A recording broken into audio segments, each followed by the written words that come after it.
Hey there, Georgie here with Ukraine Matters. Welcome to the Sunday Roundup. It is a show where Ukraine Matters team has picked up 3 top news this week, and we will be deep diving into every single one of them to talk about the details, implications, and reasons behind them. We're going to be talking today about the Ukrainian deep strike program and how it's evolving and what it's going to cost Russia in the long run. We're going to be talking about Europeans finally stepping up and overcoming US in support and compensating the support that has been missing from United States during this year. And finally, I feel a bit forced, but I will be talking about the Alaska meeting and the new demands that is being spread from Putin by Donald Trump. And of course, you don't have to watch that last part if you think the same way as I do, that it was absolutely irrelevant, nothing burger, but I just need to talk about it as I am covering the main news. Let's begin. One of the most underreported and underappreciated is the Ukrainian deep strike program.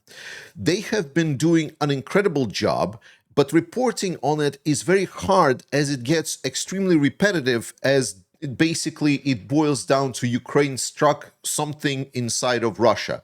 And it's hard to convey how important or non-important it is. But their program has been very successful.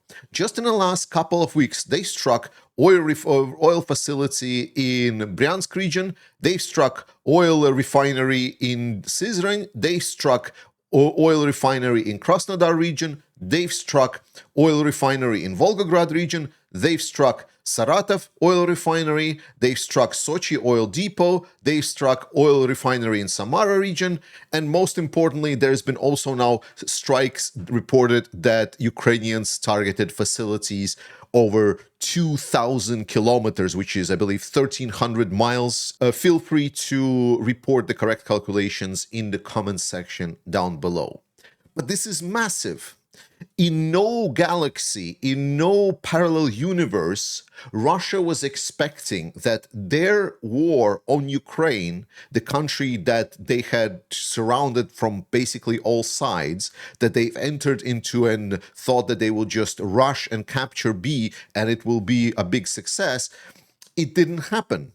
They were not expecting that after 3 years of war, not only that country will still be standing and Russia will still be controlling 0 of the key cities in that country, but more importantly, that that country is going to start digging into your territory and striking targets in your territory. Ukraine is now developing their own anti-drone campaign. They're preparing their anti-drone teams to intercept the drones, but Russia cannot really do this. This is where the size of Russia is really playing against them, and Ukrainian deep strike program has been developing extensively. If you still remember, at first it was just a couple of drones flying over Kremlin and shut down the night, and it was a big thing. Now Ukraine is bombing oil facilities every single day, and there was a little bit of a pause because of the way that it was with relationship with the United States, but now these kinetic sanctions are delivering amazing results. Russian gas prices are going up. And if we talked extensively about economy, and the reason for the economy to go up and why to celebrate is because of the way that Russian military is formed, that there are absolutely based on the monetary value of the ruble, that they require this currency to come in and pay their dues because there is little actual desire and motivation to fight against Ukraine. Yet with Ukrainians now conducting serious economic sanctions that Russia cannot really do anything about, and Ukrainians are becoming better and better and better at this, means one thing and one thing only, that no matter where we are right now, this is not Ukraine is using some of their old Soviet legacy. This is all new and built from the ground up. Ukraine from the ground up was able to build this capability at striking at the heart of the Russian economy, the oil sector. And it has just been intensifying and intensifying and intensifying and intensifying. War is expensive for Russia. It already is. And Ukrainians are scaling up their ability to hurt Russia.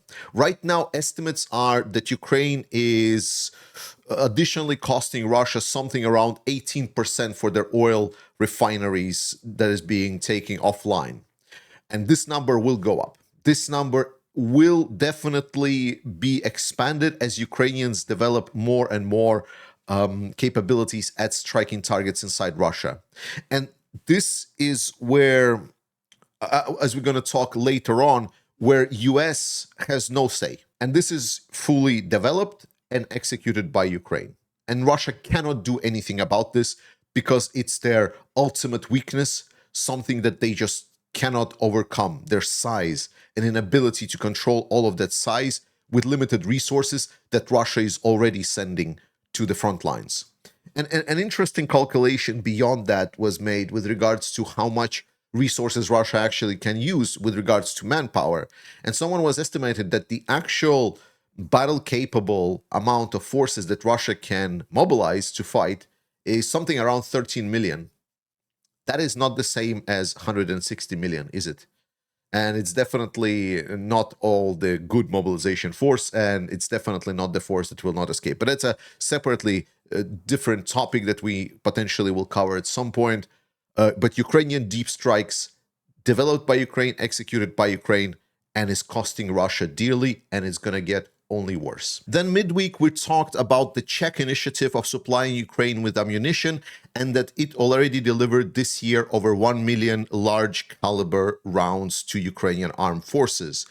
And it is fantastic news. This is not only because the Czech Initiative that is working, but it is also about Europeans stepping up, because stepping up they did.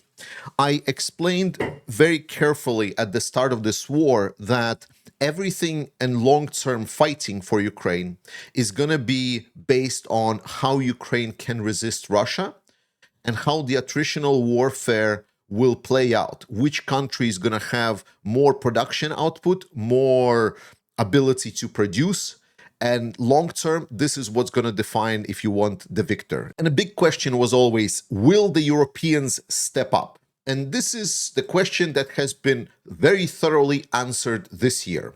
Europeans have acknowledged that they need to invest in their own defense. Now, I am in Europe, and every European that has a little bit some connection with any kind of defense industry, they will vouch and they will tell you that we see activity in the defense industry in Europe I have never seen before. Nowhere in my life I have heard or seen the defense being just top topic. Like, we talk about this nonstop, we invest about it, we talk about how do we solve issues, and most importantly, how do we simplify it? How do we finally cut the red tape? And for me, this is the most telling, because European Union, if there is one thing that European Union is known for, is red tape, is bureaucracy. Like, the whole thing is a massive bureaucratic machine. Yet, when we're starting having discussions on all levels that the bureaucracy needs to be taken down and that we need to get the money to the actual businesses, this is something I am very thoroughly appreciative of. And I hear the pessimists talking and stating that you cannot just throw money at the problem and expect it to go away. That is not how it works. And I agree to an extent, because we've seen European Union already do wonders at something like COVID and COVID recovery. The additional investments that we got into the European Union done wonders for the countries. Like, I've seen a lot of really good things coming from specifically European Union investments. And to be honest, even between us Europeans, when we say bad things about the European Union, we forget those parks that have the big plaque that stated that this park has been restored thanks to the funds from the European Union. We don't think about those things, right? But they are there. European Union has been a big benefit for us in Europe. And now they're aiming to be a big benefit for Ukraine as well, and for our own security. A major milestone has been breached. US for a very long time has been a dominant supporter of Ukraine in military aid. Now Kiel Institute has calculated, and now Europeans are just, and this is not just European Union, this is all Europeans. we are now way ahead than whatever US has been delivering. In actual numbers, we're about 53 billion ahead. This is, you can see it right over here. But if you also factor in promised and yet to be allocated, then we're almost doubling the aid from United States. So European Union is stepping up massively. And the second part is, when we're counting the help from United States, we are often counting everything that was contributed, but the help needs to be going constantly. And actually, if you look at the chart, so here you can see the orange is the United States, and you can see it's a little bit inconsistent. There was times when it was more, and then there was other times when it was less, and then there was the end of Biden's term at the end, where you see this big orange bar where Biden actually contributed a lot from the US help. My question being why it couldn't be done sooner, but doesn't matter. The point of the matter is that after that, you see that there is pretty much no US aid whatsoever. Everything else should be counted as a European aid because Europeans are paying for it. And this brings us to a very important point. Did the Europeans step up enough? And firstly, the important part you want to see here is that you can see that the blue charts, the blue bars, they have been a lot more consistent. Europeans have been more consistent in supplying Ukraine with weapons and ammunition, even with their dwindling stockpiles. At the start of the war, Europeans didn't have a lot of output. We said we're going to invest and we're going to bring more to the table and we're going to help Ukraine with more and we're going to support Ukraine long term with more. Now we see that US is completely out. It has basically zeros on the chart. This has never happened. US is not contributing to any aid of Ukraine anymore. The contributions for April-June 2025 was 20.53 billion euros. However, if we look at 2024 April-June, you can see that total was 11.8 from the Europeans plus 8.38 from Americans. So if we put those two together, then it actually ends up being just shy of 20.53. The Europeans themselves have contributed in aid more than they did previously together with the Americans. And we are still not at our prime point. Europeans are still expanding their productions. We talked about the article that European factories are growing 3 times the size and that Europeans are increasing investments in the long-term contracts. Europe is really becoming that massive weapons and military factory that can really rival the world. And that is just a fact by this point. And most important, Europeans have fallen in behind Ukraine. A lot of people ask me, Georgie, why are there no Europeans present at talks between like Trump, Zelensky, Putin? Fair question. The main answer to that is that Europeans saw that they are bickering way too much in between themselves, that we're having just too much discussions on who is representing Europe. And instead, they came to an agreement that it's Zelensky, that if they just fall behind the Ukrainian position, then President Zelensky can represent Europe. And if you don't still understand this, then I'm conveying this message to you.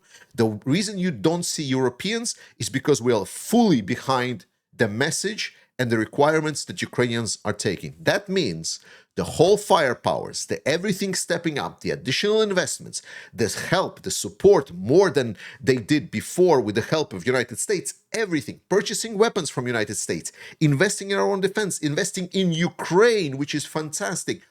All of that is now fully and thoroughly behind Zelensky and Ukrainians.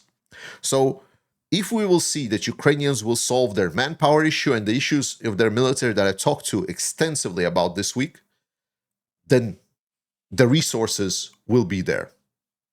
Europe is doing good. And then I want to talk about Alaska. And if you don't want to listen about this, I understand it's been everywhere. No worries. See you tomorrow, guys. You're amazing. Huge love. And I will see you already in my dailies Monday. But let's talk about what was achieved and what it was really like. And the results are that it was nothing. As I said, it was a nothing burger. It is a nothing burger. And there is no results that are going to be coming out of this. It's been a victory for Putin, but not in a sense the victory for any of us that matters really for any of us. It's a victory for his positions internally, because he, for a very long time, he's trying to sell this narrative that the Western forces are weak, and if you just press them enough for long enough, there will always be people that will come and they will do things and they will kind of, come back to you and offer you something that you didn't have before. And basically, with this show, he came back to Russia and he spoke with the Russian representatives.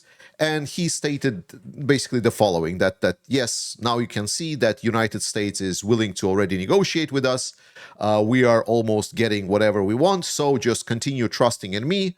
Don't challenge me in any way. Just like believe the process, and I will deliver you the results, and we all will get out of this situation, and we will be victorious.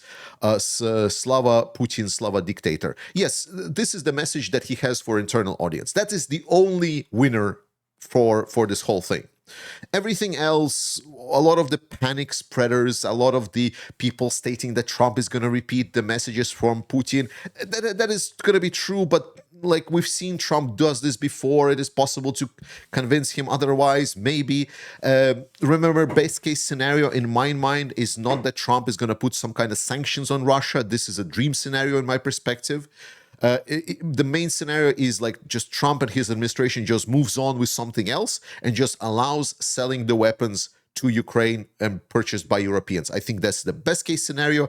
And so far we are in that best case scenario because weapons from United States are being purchased by the Europeans and we're getting those transactions done. But if we're looking into details about what was actually said and discussed, the meeting didn't go well. Now, Trump really tries to pretend that it is now 10 out of 10, that there is some kind of new agreement, but obviously there wasn't. The meeting didn't go well. I truly believe that Donald Trump, and I know it sounds going to sound weird, but I don't blame him for trying. I just feel that he has been deluded, thinking that Putin is his buddy, that he was his best friend, and they only needed to get somehow together, and then he will convince Putin to just forget about Ukraine, just move on. Let's just we'll try to exchange some territories, like maybe you give something here, Ukraine will give you something there. There we go. You're gonna get what you want, Vladimir, and then we're gonna make great deals. We're gonna start working together in mutual investments, and I believe this is what he wanted to present to Putin. But the reality hit him in the face here. Because beforehand, he spoke Putin only on the phone and he thought that maybe it's not going to be working. And now he's going to be talking with him as a man-to-man and they're going to talk about this. And we saw that basically in a whole transcript of the situation, we saw this develop. Because the whole program was expected to take 6 to 7 hours. There was supposed to be first negotiations 3-on-3 with Russian side presenting Lavrov, Minister of Foreign Affairs, Ushakov, which is an advisor to Putin, and Putin himself. And then from the Trump's administration side was Rubio, Witkoff, and Trump himself. And it didn't last very long. It was pretty short. They were also supposed to have lunch together. That was not happened. It was cancelled. Russians very quickly left. So when you're looking at the actual development, you see that they clearly didn't come to any kind of understanding. The press conference was a joke. The expanded format for negotiations that was expected should have been having the Howard Lutnick, Secretary of Commerce, Scott Bessent, Secretary of Treasury, Director of the CIA, John Ratcliffe, Secretary of Defense Pix Hegseth, and from the Russian side also Minister of Finance, Minister of Defense, special envoy to US from Russian side, and additionally economic advisor from the Russian side as well. And all of these people, you can see by the names and titles of the people, they were supposed to be discussing the economic cooperation, and they were supposed to be discussing the non-proliferation of offensive weapons or some other bullshit. That didn't happen. So when Trump came out and stated that we agreed on so many things, but we didn't agree on one thing, and there is no deal until there is a deal, and obviously when Putin also stated that we need to essentially remove the core issues of the conflict, as he stated, we understand everything that needs to be said here. That Putin said yes, yes, yes to like, yeah, we're ready for economic cooperation, we're ready for you to take the sanctions off, we're ready to, you are my best friend, Donald, like if you would be president, this would never happen. And we didn't hear anything about swapping. Remember, Trump said before the meeting that there's going to be a major swapping of territory. Obviously, no swapping. But when Putin talks about the core issues of the conflict, you need to understand what he means, because a lot of people assume that this means that he just wants territory, but that is a red herring. That is why this peace proposal, and we're going to talk about it in a second, that he is now being parroting from Witkoff and Trump, that has nothing to do with reality. Putin outlined his vision for what is the core issues, because in December of 2021, he outlined exactly what the core issues of Russia is in an ultimatum to NATO. It was an absolutely wild paper where he stated about, yes, we should be totally friends, but also you should cut the exercises near our borders, you should cut any deployments of missiles that can reach us, you should cut any kind of participation and deployment of permanent personnel in the area. And most importantly, NATO should roll back to the 1997 borders, if you want to understand this in a nutshell. To put it in perspective, what Putin basically asked for is that Estonia, Latvia, Lithuania, Poland, Slovakia, Romania, Bulgaria, North Macedonia, Albania, Montenegro, Croatia, Slovenia, Hungary, Czech Republic now be excluded from membership of NATO, and NATO should take out all of their weapons that have been delivered since and move them to the East Germany. And this is why he doesn't want ceasefire, because ceasefire is easy. You just stop firing, and that doesn't help him in any way. But when we're talking about peace agreement, then he starts telling about, like, you know, like there should be NATO not present because it was a legal expansion, like we agreed. No eastward expansion of NATO. That was never agreed. There's just total hoax. There's like countless people talking about how that's not a true. But that is what he means by stating the core problems of the issue should be addressed.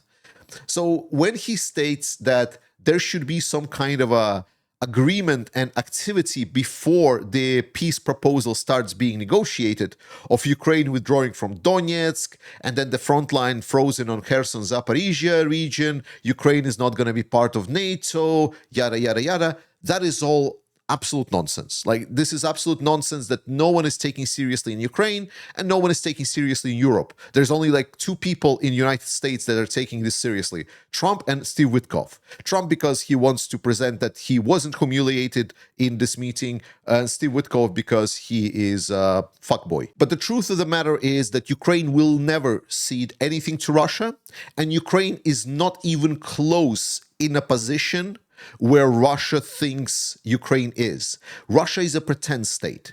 And the only way that Russia is able to get along in this world, and it was getting along in this world, not was because it was so powerful or so influential or it was so incredible, but because we believed it. Like, it's like a boogeyman. You're afraid of it only while you believe in the fucking boogeyman. And that is Russia. Like, because if you look at the factual data, the maps, the way that Ukrainians are fighting, the actual data of support and production output in the Russian economy, and everything else that I talk about on this channel, it's absolutely clear that Russia is in deep shit. And if we're talking about Russia getting something, they can get the fuck out. And that's about it. So trust in Ukraine, trust in Ukrainian armed forces. And Rick, the Ukrainian, a friend of the channel, asked to help him in his fundraiser ongoing to help the Ukrainian armed forces. Please follow the link to the fundraiser and donate whatever you can. Love you guys. Thank you so much for watching this. I will see you already tomorrow in the daily video.